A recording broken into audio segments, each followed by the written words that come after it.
This episode of SciShow is brought to you in partnership with Gates Notes. You can learn more about the latest innovations making toilets and sanitation safer, more affordable, and more resource efficient at gatesnotes.com. This year, they're reflecting on progress made over the last decade for the 10th anniversary of the Reinvent the Toilet Challenge. There are a lot of circumstances where we wish we had a clean slate, that we could push a button and wash all of our worries away. Today, in much of the world, that dream is a reality. At least so far as poop is concerned. Flush the toilet, and we no longer need to worry about the bacteria and gases in sewage or the illness that we might acquire from coming into contact with our own waste, which can be a serious problem. The World Health Organization estimates that diarrheal diseases kill millions of people every year, and intestinal parasites run rampant in areas without sufficient sanitation. But across the world and throughout history, different peoples have developed different ways to deal with their own waste.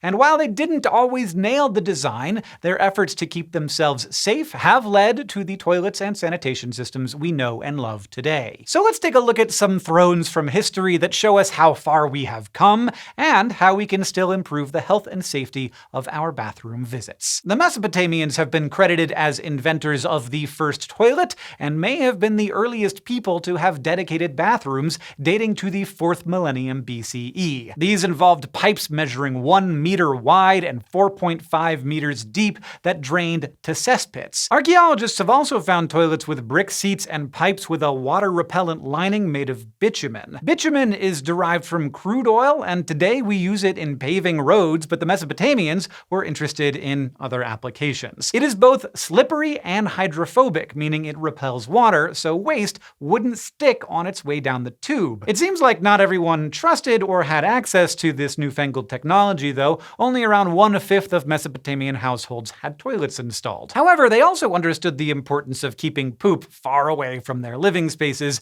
If the poop is far away, either you or the poop would have to travel to come back into contact and make you sick. Pathogens like viruses, salmonella, cholera, tapeworms, and more can survive and reproduce for days, months, or even years under ideal conditions. And they can travel from poop to water, food, inanimate objects, people, or other animals. So yeah, that's where we get sewage pipes. You don't just make a big pit for your waste, you get it the heck out of there. Mesopotamian settlements Chogamish in present-day Iran, Tel Asmar in present-day Iraq, and Ugarit in present-day Syria show evidence of sewage pipes used to transport waste outside city walls. Bitumen coating could only do so much to keep sludge moving away from everyone's living spaces. By around 1700 BCE, two civilizations from different parts of the world had introduced a tool that more effectively moved it downstream. These were the Minoans from present-day Greece and the Indus Valley civilization of present-day India and Pakistan. Independently of one another, they each created the flush.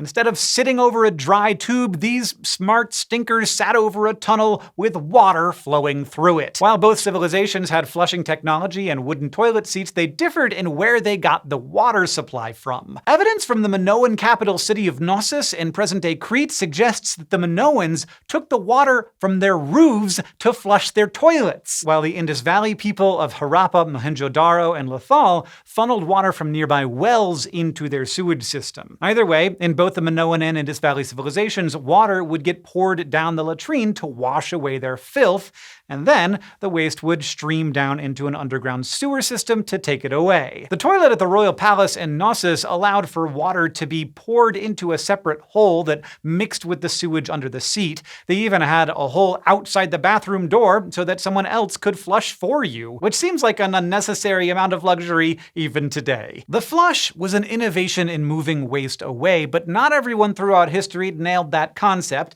In fact, some of the things the Romans thought would make them cleaner instead may have made them sick. The Roman Empire of the 1st century BCE had both private and public baths spread throughout cities, but those in private homes were a bit dangerous. They figured that a waste system for their bodies could pull double duty as a waste system for their food scraps and pretty much everything else. So the private toilets were usually located very close to the kitchen, where they cooked their food. It's likely that the Romans' poor potty placement led to diseases like dysentery, typhoid fever, and diarrhea, among others. On top of that, and I literally mean on top of that, the sewers could get blocked up pretty regularly, so their waste would pile up until the sewers could be cleaned out. That may have led to backflow of wastewater during floods and corresponding increases in pests and fecal-borne disease. If that wasn't enough, this pit of waste in the middle of their home may have led to the accumulation of hazardous gases. Microbes in waste can produce flammable gases like methane. With nowhere for the waste and its fumes to go, archaeologists have speculated that from time to time Roman bathrooms may have caught fire. So although Romans adopted toilets widely, they may not have been entirely effective in protecting them from disease and other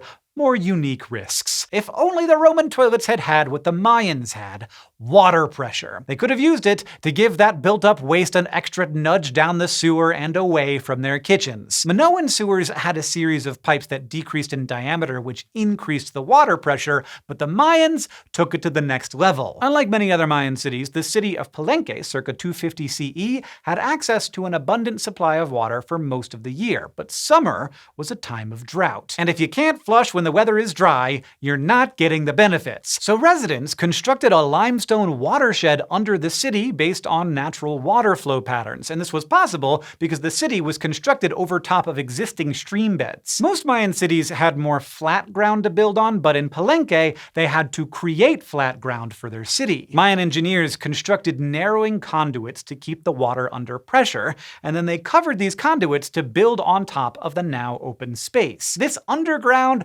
pressurized chamber meant they had access to water when above-ground streams dried up. And that meant they had access to flowing water for sanitation all year round. By the 11th century CE, you might think that medieval European lords in their castles would be living in luxury. But when your main source of waste disposal is your moat, well, maybe not. If you lived in a castle, you might have had literal poop chutes. You feel the rumble in your tummy, you head over to the tower toilet, you let her rip, and gravity does the rest. Your poop would have simply fallen down a pipe thanks to gravity and been evacuated from the castle and into the moat or a river, or it would just pile up in the tower. Some of those towers were pretty tall, so just imagine the amount of waste they could contain. And this was the case in Chepstow Castle in Wales. All of the waste that collected in and around castles could attract visitors in the form of rodents, fleas, and lice. That's because even though feces is a waste product, it can still contain enough nutrients for it to be worthwhile for animals to eat.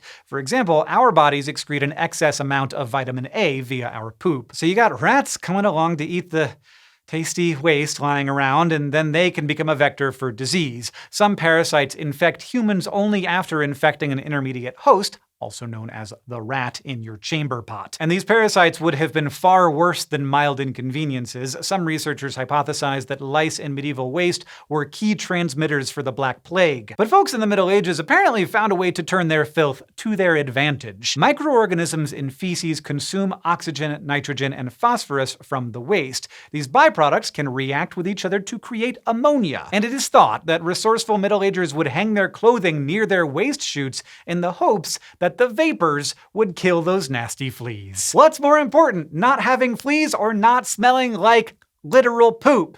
Apparently not having fleas. Okay, these days we try to keep those disease-bearing critters away from ourselves and our waste, and there's actually a specific technology that keeps unwelcome smells from wafting up after you sit on the throne. It's the S-bend, or the S-trap. You may have noticed that many present-day toilets have those curvy pipes either behind or inside them. Patented in England in 1775, this extra bit of plumbing traps gases in the pipes and keeps them out of your home. The curved shape of the pipe keeps some water trapped in the lower cradle, and that way there's a little reservoir of water between you and any gases that might try to sneak up.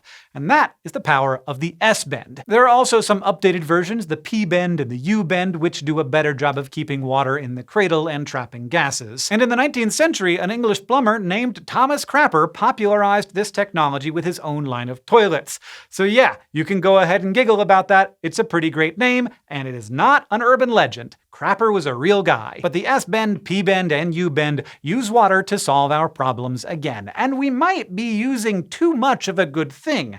Introducing water to the waste removal system was a huge innovation. The Minoans, the Indus Valley people, and the Mayans all hit on that. But now, we know that water conservation is important as well. Some newer toilet designs that are especially popular in arid places like Australia literally have a number 1 and number 2 setting where you can determine how much water your flush needs with the touch of a button. So, what is the future of the toilet? We have an incredibly powerful ability to communicate that we have never had before. If the Mayans could have taught the Romans a thing or two about water pressure, maybe we'd all have better toilets today. And we know we still have more to learn. Engineers are working on things like ways to reclaim drinkable water and produce electricity, all from human waste. Luckily, we get to build on the progress made by all these different peoples. Instead of piling waste on top of waste like early toilets did, we can pile innovations on top of innovations to move sanitation and health into the future. If you find toilet history as fascinating as we do, you'll probably enjoy reading Gates Notes, the blog of Bill Gates. In fact, the Reinvent the Toilet Challenge is celebrating a decade of toilet innovations this year. Humans have been finding new ways to get rid of their waste and improve sanitation for quite a long time,